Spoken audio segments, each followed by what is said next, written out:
Guys, welcome back to PB&J Off-Roading.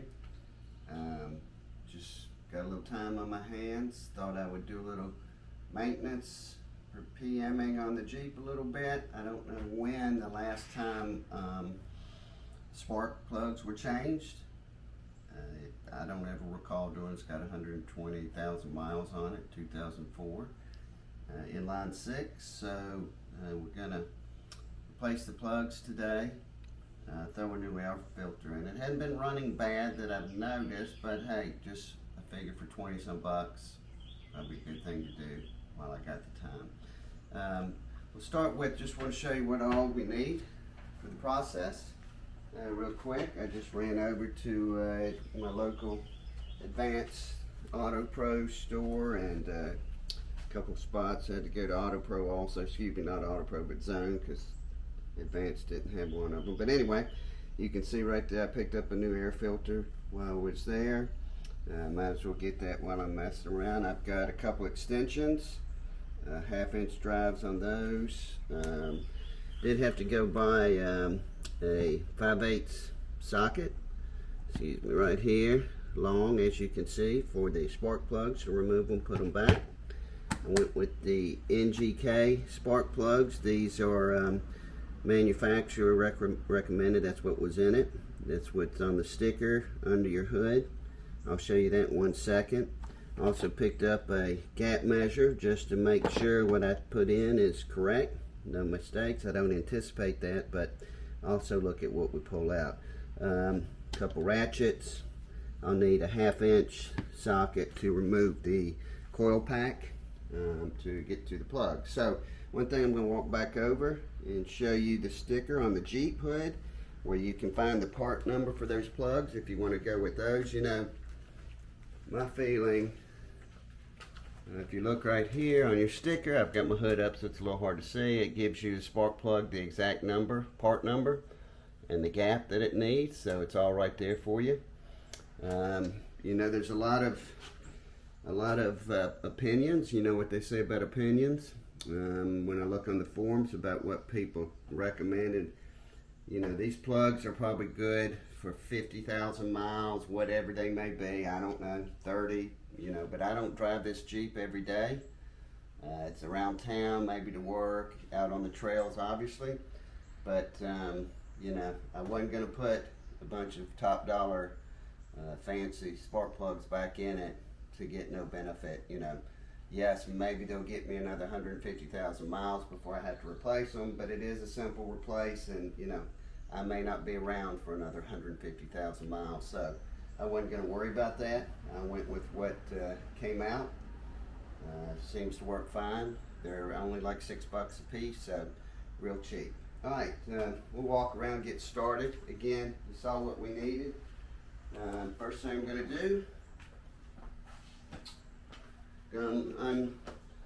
take off the air vent right here. The reason we do that is just a little more working room. So we'll do that.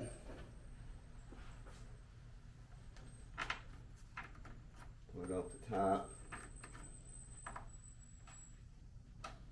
Maybe.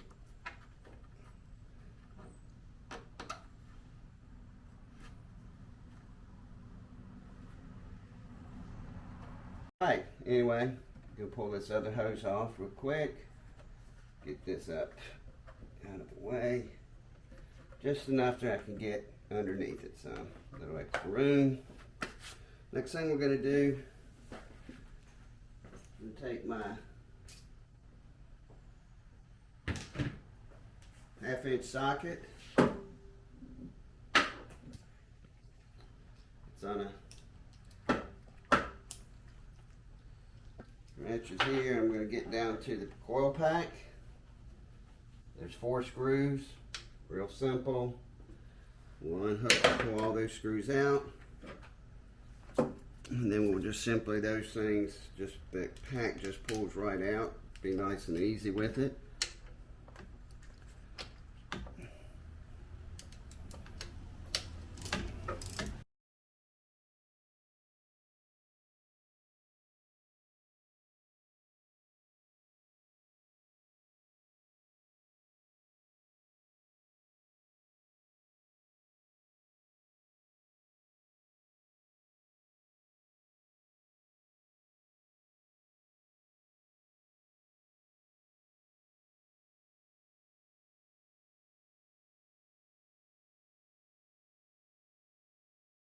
Alright, I got the screws out, 4 of them holding that coil rail in. Take them off. I'm going to put them, of course, where I will easily find them, which is generally where I lose things and walk in a circle forever. Try and keep myself somewhat organized. Next, I'm pulling this coil pack out, and it just should, at least from what I've seen, it's kind of pinches down in, plugs in, so it's probably just a little tight, but I'm going to pull from each end. Just wiggle it out a little bit. I think I feel it. Just want to be a little careful.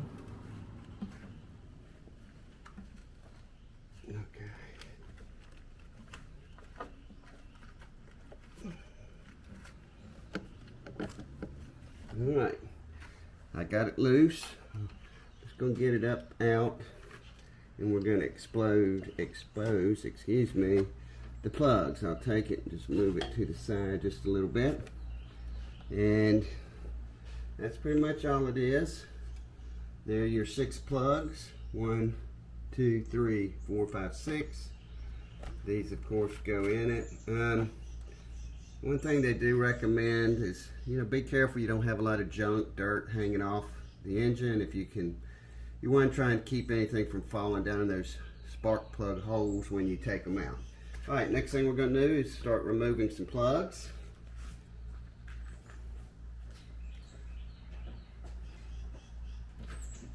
We'll take our 5/8 socket. Of course, long. I am going to use an extension, do it hopefully the easy way. I put a couple extensions together. If you don't have one long one, put a couple together where you can break them loose. This is on a 3/8. I'm going to simply slide it down in there, and hopefully it'll break loose easily.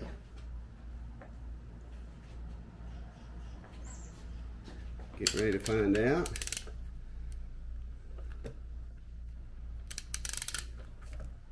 Feel like I got it.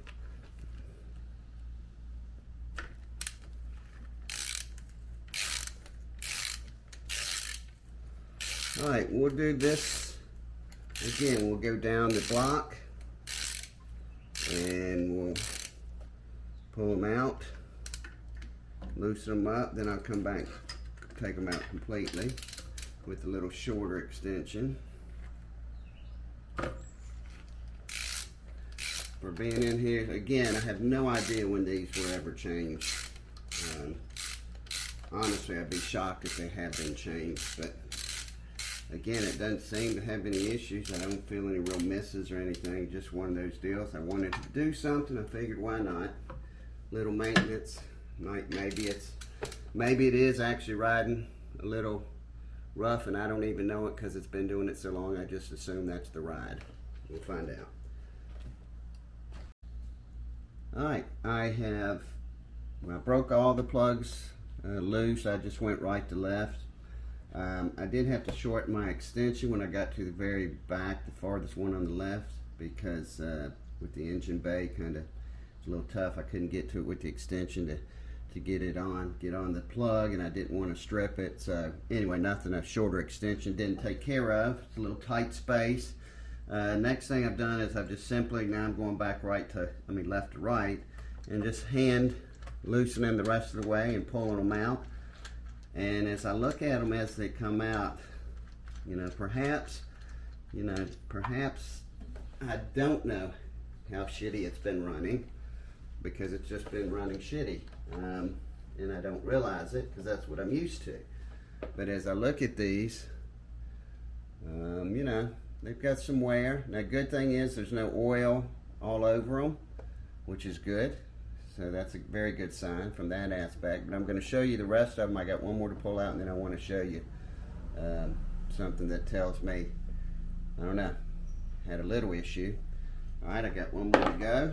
Pull it out. Now, when I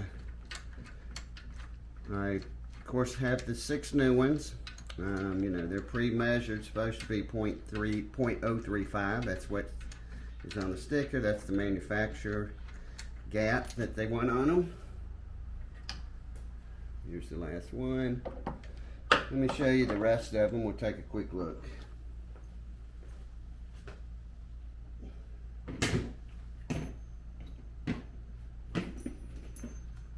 All of them are about, you know, have a lot of rust. Obviously, I'm thinking they've been in there 120,000 miles. These are most likely original. I got this Jeep, it had about 50,000 miles on it, maybe 8 years ago. And so I know I haven't changed them.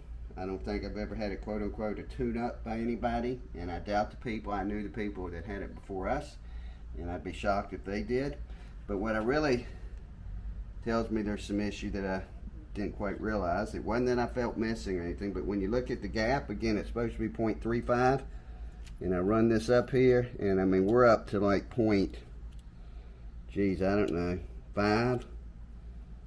I had one that's measured 0.09, excuse me, so I'll, you know, twice as big a gap as we should have. Now, those were the old ones. Now we'll go in with the new ones. Now, as you can see, if you look at that, I don't know if the camera can get that tight, but if you compare these gaps, I mean, look at those. I mean, first off, there's barely a gap, and look at that, what came out. Now, I'd suspect that may be an issue. Now, I'm going to test these just to see, because like right now, it's snug. If I go, that gets me to about somewhere between 0.03 and 0.035, closer to 0.035, so that's about right on where they should be. I mean, I'm just shocked at the gap on the old ones that have come out of there. Wow. Alright, so I will individually check each plug before I go in and put it back in, just to make sure I'm not starting off with a self-induced issue.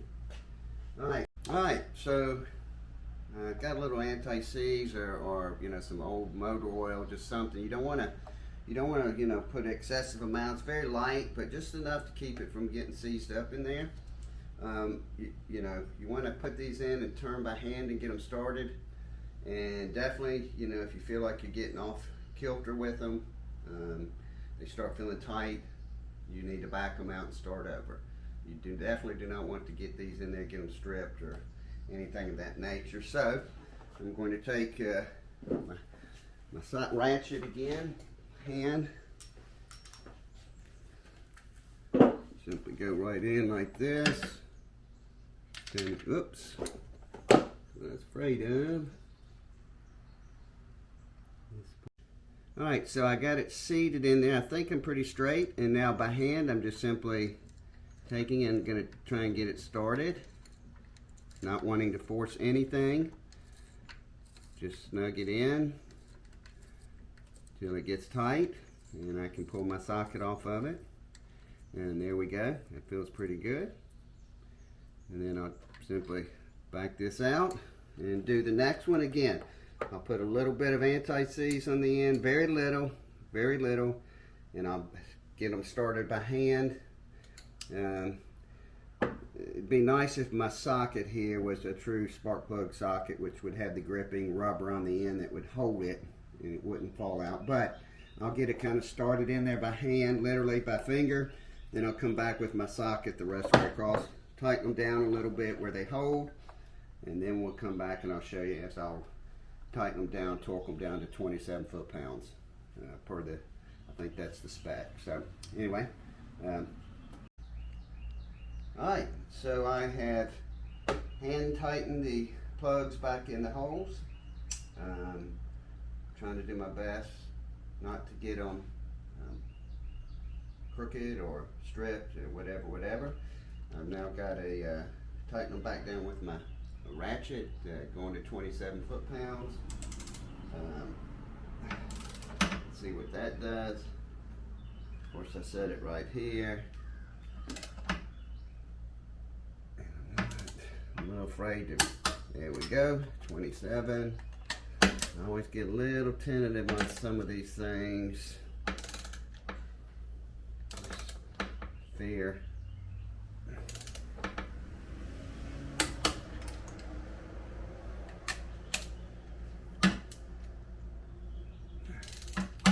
Alright, so I'll do that across on all the plugs, and then we're going to come back. Next step will be putting the coil pack back on, so and tighten it down with that. So I'll be back in 1 second after I finish tightening these.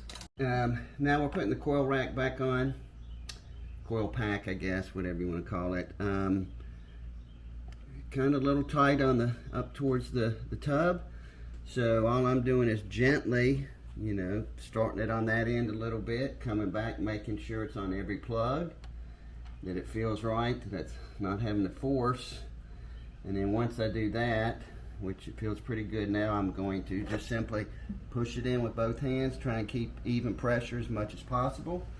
Then make sure my hoses are out of the way and back where they belong after I do that. Once I get the pack in, lined up on the plugs correctly, then I will put my bolts back in and we'll catch up with that. Alright, so really it's pretty simple. Got it right here. Like I say, I'm just going to apply some pressure. Feel like I got it anyways.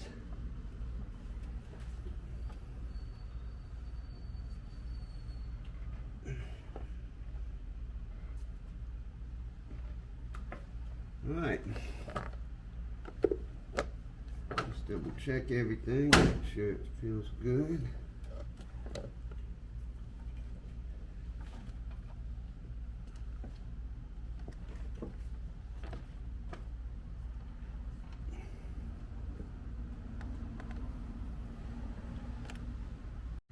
Okay, now we're going to take our bolts back to the coil pack, into the block or whatever, the brackets to hold it, and tighten them down. Go in pretty easy. I'll start by hand, then come back and take my ratchet to them. Again, there's 4 of them.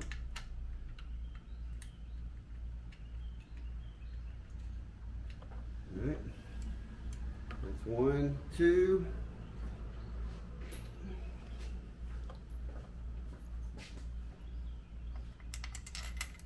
3.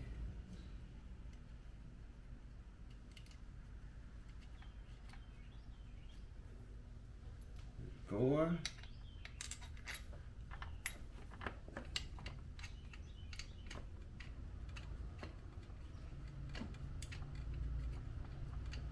Alright, now I'll start to come back and tighten them all down.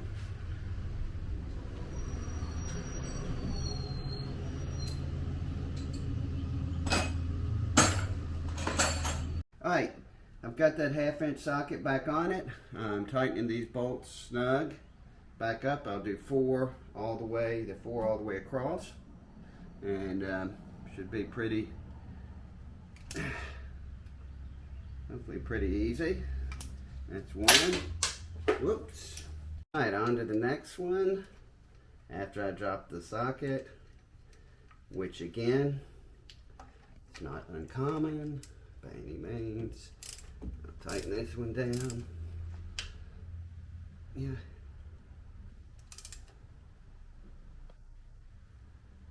Alright, that's 2.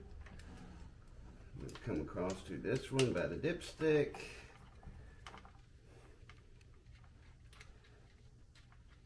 Get hand threaded to start.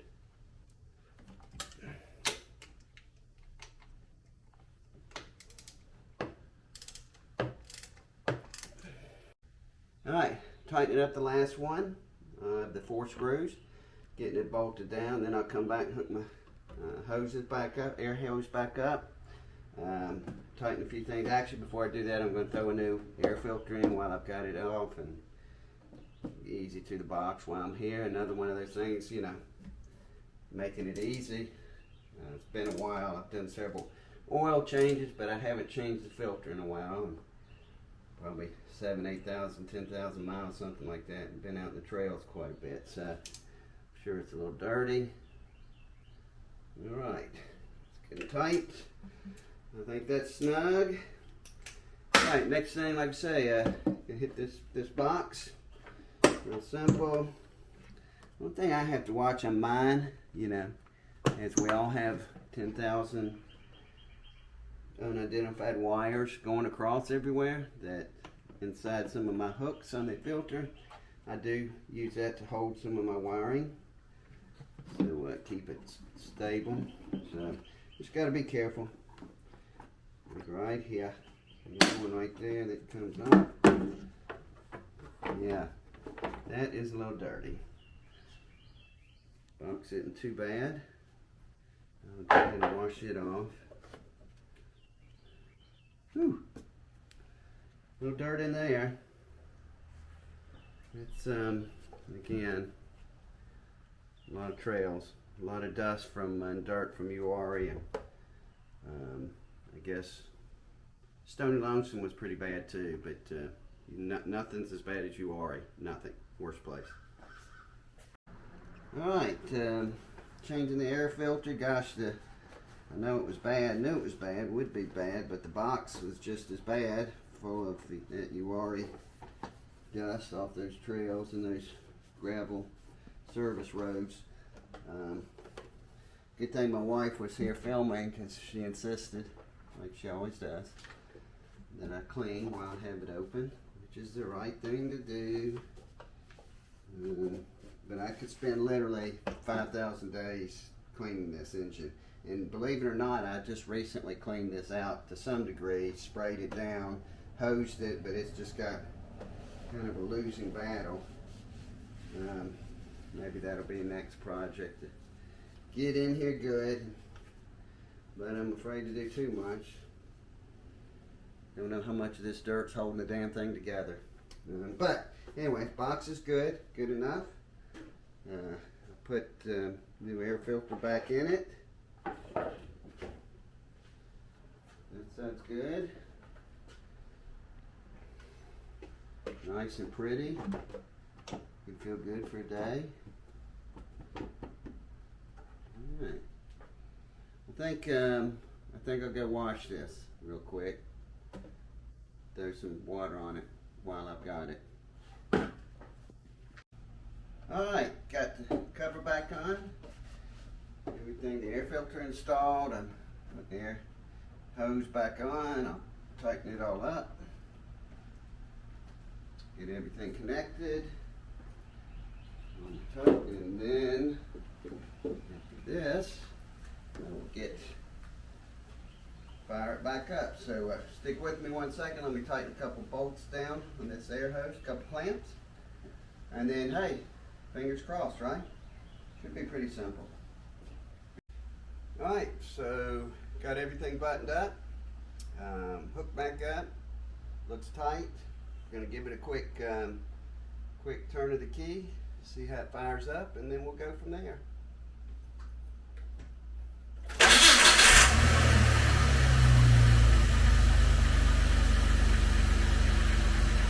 Alright, that's complete.